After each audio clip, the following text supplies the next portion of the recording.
Eugene Delacroix, France's most influential romantic painter. A version of this appears on my website, dianedurantewriter.com. This post focuses on Eugene Delacroix because the Metropolitan Museum is running a major exhibition of his works in late 2018. I will say up front that I'm not Delacroix's biggest fan. I wouldn't want any of his paintings hanging in my home, but Delacroix was enormously influential during the 19th century. If you're interested in the progression of 19th century art, or if you're a fan of Monet, Cézanne, Matisse, Picasso, or a host of other painters of the late 19th century, he's someone you should meet. He's also interesting for his viewpoint on reason, emotions, and the creation of art, which I'll get to at the end of this essay. The Met's exhibition includes over 150 works by Delacroix, but few, if any, by earlier French artists. I'm maniacal about knowing context, so my goal here is to help those who aren't well-versed in art history to understand Delacroix by showing how his works fit into the art milieu of the time.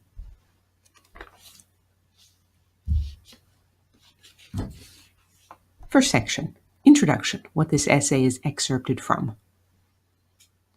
My discussion of Delacroix is part of a chronological survey called Seismic Shifts in Subject and Style, 19th Century French Painting and Philosophy. The essay looks at how French artists switched from creating works such as Madame Récamier on the left to Luxe, Calme et Volupté by Matisse on the right. Artistic trends are not the result of some collective consciousness working its will. They are simply the styles that the majority of individual artists in a given time choose to embrace. In Seismic Shifts, I seek the reasons for those changes via a combination of art analysis and philosophical detection, which happens to be the sort of problem that fascinates me. The essay covers 18 French artists from the neoclassicists, romantics, and naturalists through Manet, the Impressionists, Post-Impressionists, Pointillists, Symbolists, and academics. In the philosophical detection sections of the essay, I searched for the comments of those artists on 4 issues that are crucial for artists. First, the role of training for an artist. Is it essential? Is it unnecessary? Is it detrimental? Second, what are the roles of reason and emotion in creating art? Third, is the subject more important than the style of work or vice versa? And fourth, who is qualified to judge art? Next section, Neoclassicism. Because I'm focusing on Delacroix in this post, I'm skipping the sections of Seismic Shifts that discuss the French Academy, the French Salon, and the Rococo style. But we do need to look briefly at the Neoclassicists, the style that was dominant when Delacroix and the other Romanticists came on the scene. The Neoclassicists were at their peak from the 1780s to the 1820s.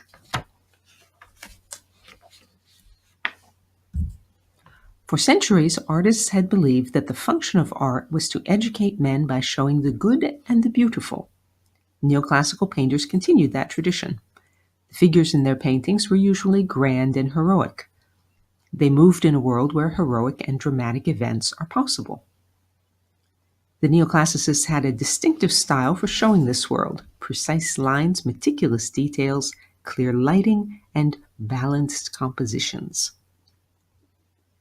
Next section, Neoclassicists discuss art.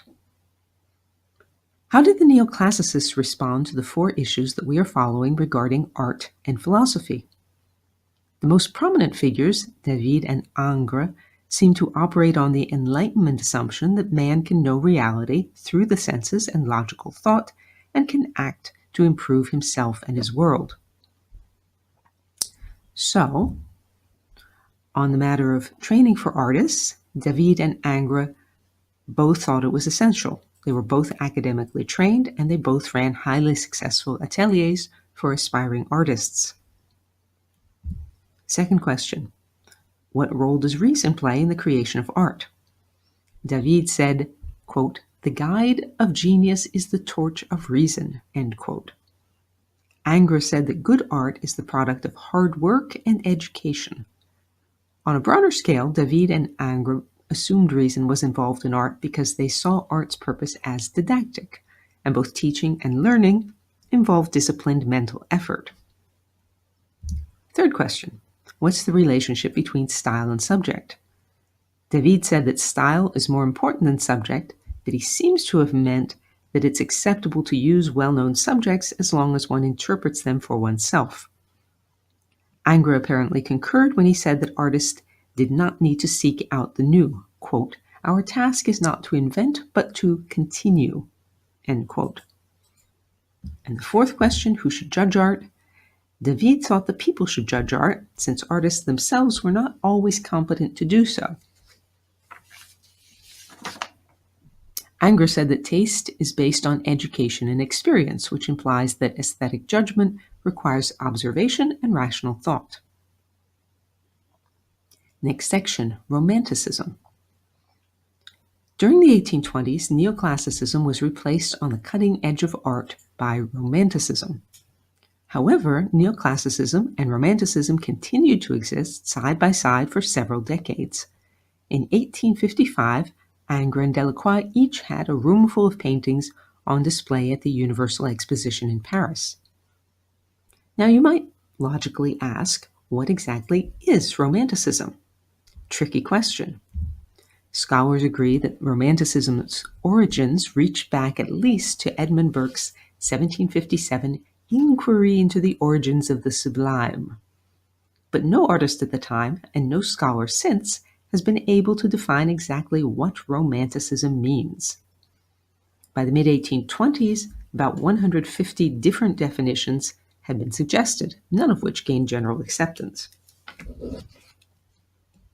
If you start considering modern definitions, Ayn Rand's definition of Romanticism or the meaning behind a romantic dinner, the list gets even longer. Perhaps the main reason for the early disagreements on what Romanticism is that its premises and implications differed from one country to another, one decade to another, and particularly from one discipline to another. In philosophy, German romantics such as Fichte, Schelling, and Schopenhauer advocated outright mysticism. Quote, "The whole body is nothing but objectified will, i.e. will become idea." End quote. That's Schopenhauer. In literature, authors such as Schiller, Hugo, Dostoevsky, and Rostand stressed the individual and his emotions. In the visual arts, Romanticism was largely confined to painting.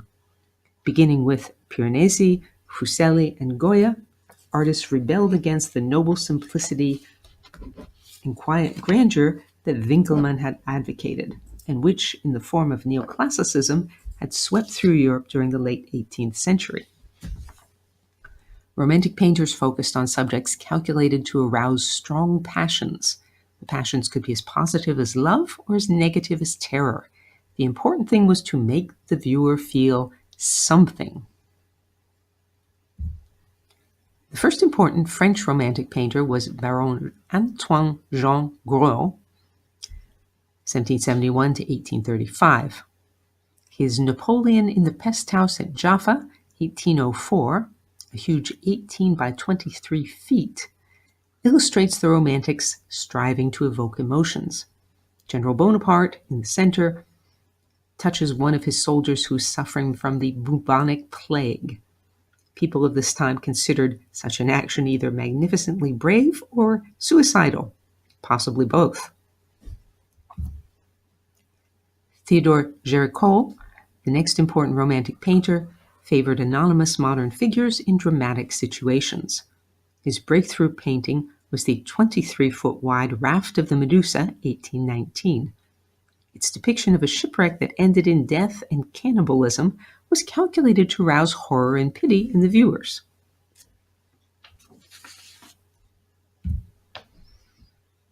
Next section, Eugene Delacroix. When Géricault died in 1824 at the age of 33, Delacroix became the most prominent artist among the French Romantics. In 1827, he and Ingres each had significant works on display at the Paris Salon. Ingres' Apotheosis of Homer, 1827, and Delacroix's Death of Sardanapalus, 1827, vividly illustrate the differences between the neoclassicists and the Romantics. Seldom have two such radically different paintings been produced in the same city within a year of each other, and each was a size that you could not miss, about 13 by 16 feet. Incidentally, the Met's Delacroix exhibition has a sketch of the Death of Sardanapalus and a small-scale reproduction of it by Delacroix. The original is too large and fragile to travel transatlantic. The Apotheosis of Homer, on the left, shows the author of the Iliad and the Odyssey as a genius to whom all ancient and modern artists pay homage. Homer and his admirers are arranged in front of a classical Greek temple under a clear blue sky. The Death of Sardanapalus, on the other hand, shows a despot from ancient Assyria, that's modern Iraq, who has learned that he's about to be conquered and has ordered his henchmen to slaughter his harem girls and his horses so that no one else can enjoy them. Sardanapalus, reclining at the upper left, is impassively observing a maelstrom of death and destruction. The styles as well as the subjects of these two paintings are diametrically opposed. Angras's composition is balanced and symmetrical, with a strong focal point established by the temple's pediment and by the central placement of Homer and the angel who's crowning him. Delacroix's composition has two long diagonals that move the viewer's eye back to Sardanapalus' reclining figure. The rest of the scene is asymmetrical, full of chaotic movement. In the Angra painting, the light pours in from our left, casting few deep shadows. In Delacroix, the room is dimly lit and full of shadows, making the scene more turbulent and confusing. The very brushstrokes are radically different in the two paintings. Angras's outlines are precise. His brushstrokes are indistinguishable. Delacroix's brushstrokes are easily visible, and his outlines are fuzzy or blurred. As a side note, Delacroix was capable of executing a flawless finish when he considered it appropriate for the subject. In this portrait of his aunt, he depicted the facial features with precision, but the lace of her headdress with a very free hand.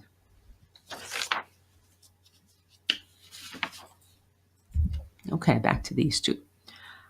For Angra and the other neoclassicists, the purpose of art was didactic, to depict truth and beauty, and thus to teach the viewer how to be a better, more moral person.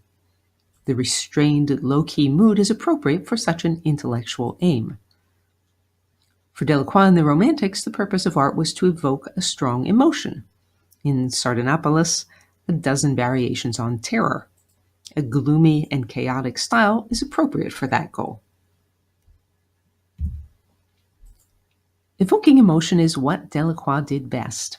In one of his most famous paintings, Liberty Leading the People, 1830, Delacroix showed common people in a dramatic situation, as Géricault had done. Incidentally, this one is not in the exhibition either. Here, in a commemoration of one of Paris's many rebellions against royal authority, the allegorical figure of Liberty triumphantly leads Parisians across piles of corpses and rubble. At the left, Delacroix included a self-portrait in a top hat. The boy on the right is often regarded as the inspiration for Gavroche in Hugo's Les Miserables. Bellos points out in the novel of the century that the boy is wearing a student's cap, and Gavroche was a student only of the streets. As in the Death of Sardanapalus, I say that word too fast. As in the Death of Sardanapalus, Delacroix here favors blurred details and murky colors. Delacroix seldom painted such contemporary events. He favored instead exotic milieus, religious subjects, and scenes from authors such as Shakespeare, Byron, and Sir Walter Scott. In these, Delacroix used a brighter palette, but even here his colors are murky compared with the clear hues of Ingres. Murky colors and blurry details are characteristic of Delacroix's style throughout his career. Next section, Delacroix discusses art. What did Delacroix have to say on the issues that we're following regarding art and philosophy? In 1853, he wrote, quote, "Nature is far from being always interesting from the standpoint of effect and of ensemble. If each detail offers a perfection which I shall call inimitable, these details collectively, on the other hand, rarely present an effect equivalent to the one which results, in the work of a great artist, from the feeling for the ensemble and the composition." End of that quote.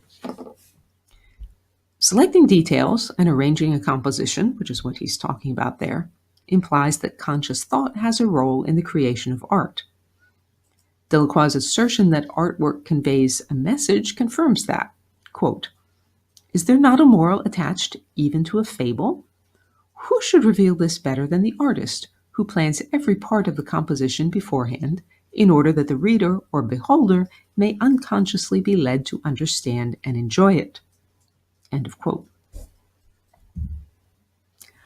But Delacroix also saw emotions as invaluable and disparaged rational thought when painting. Quote, "I do not at all like reasonable painting. I recognize that it is necessary for my turbulent mind to be agitated, to destroy its bonds, to try out 100 manners before arriving at the goal, the need for which torments me in everything. There is an old leavening, a pitch-black depth to satisfy. If I am not agitated like a serpent in the hands of a pythoness, I am cold. This must be recognized and be submitted to, and this is a great pleasure. Everything that I have done well has been done in this way." End quote. It's no wonder that Ingres, a highly cerebral painter, regarded France's most famous romantic as the devil incarnate. Passing Delacroix at an exhibition, he growled, "I smell sulfur." Next section, Baudelaire and Delacroix. We now turn briefly to a man who is not an artist, but an art critic, a relatively new phenomenon. During the 19th century, several factors combined to make art critics enormously influential. Due to the Industrial Revolution, the standard of living was rising, and more people could afford to purchase art. Increased wealth and productivity also led to widespread literacy and greater leisure, after centuries when most people had struggled from dawn to dusk for mere subsistence. Inventions such as the steam-powered printing press, wood engraving, photography, lithography, and inexpensive wood pulp paper made it easier and faster to transmit ideas and images. More people than ever saw and read about the latest developments in art. Yet there were still no accepted standards for judging art. This provided the perfect breeding ground for the emergence of professional art critics who made it their mission to tell the public which type of art they ought to approve of. Critics' views of the Paris Salon exhibitions were printed in periodicals and circulated widely in pamphlet form. Among the critics who achieved lasting fame were Baudelaire, Ruskin, and Zola. We're going to look here only at Baudelaire. Baudelaire was born in 1821, about the time Romanticism burst onto the French art scene. He died in 1867, the same year as Ingres died. Baudelaire's Flowers of Evil, 1857, was arguably the 19th century's most influential collection of poetry. The opening lines, to his readers, reveal Baudelaire's horrendous sense of life. Quote, "Stupidity, delusion, selfishness, and lust torment our bodies and possess our minds, and we sustain our affable remorse the way a beggar nourishes his lice." End of quote. Baudelaire's published comments praising Delacroix boosted Delacroix's fame and influence. In fact, much of what is accepted as the romantic attitude toward art was actually Baudelaire's interpretation of Delacroix. Regarding Delacroix's style, Baudelaire said, quote, From Delacroix's point of view, line does not exist, for no matter how thin it may be, a maddening geometer can always suppose it thick enough to contain 1,000 others. And for colorists who seek to imitate the eternal palpitations of nature, lines are never other than the intimate blending of two colors, as in the rainbow. End of quote. If you peer intently at Delacroix's Liberty Leading the People, or some of the paintings in the Metropolitan's Delacroix exhibition, the outlines actually seem to vibrate.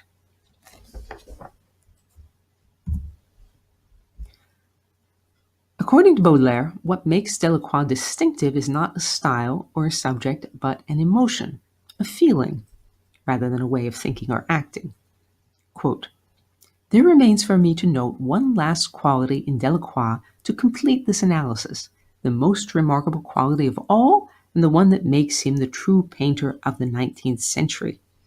It is the singular and obstinate melancholy that runs through all his works, and that is expressed in his choice of subject, by the expression of his faces, through gesture, and in his kind of color." End of quote. In his obituary of Delacroix, Baudelaire pithily summed this up, quote, "Delacroix was passionately in love with passion and coldly determined to seek the means of expressing it in the most visible way." I could go on, but I will stop it here. As I said, this essay is an excerpt from Seismic Shifts in Subject and Style, 19th Century French Painting and Philosophy. That's available on Amazon as a Kindle book. If you're interested in the development of French art in the 19th century, check it out. And if you've enjoyed this essay, check out DianeDuranteWriter.com and my Patreon page. Thanks for listening.